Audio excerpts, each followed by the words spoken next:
Welcome to the Learning Pines YouTube. We hope this video helps.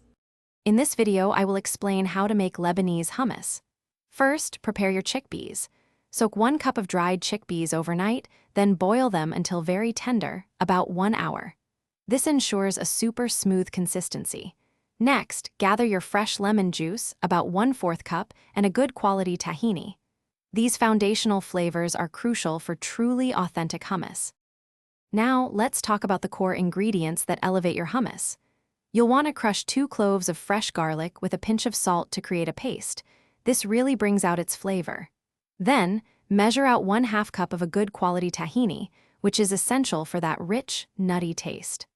Finally, have 1/4 cup of freshly squeezed lemon juice ready to add a bright, zesty kick. Achieving that signature creamy texture is key. Combine your cooked chickpeas, the garlic paste, tahini, and lemon juice in a food processor. As you blend, slowly drizzle in 2 to 3 tablespoons of ice water.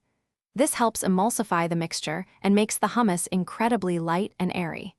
Continue processing for several minutes until it's perfectly smooth and fluffy. To serve your delicious Lebanese hummus, spread it onto a shallow dish, creating a swirl with the back of a spoon.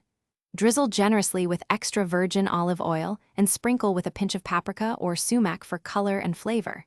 It's perfect with warm pita bread, fresh vegetables, or even as a spread in sandwiches.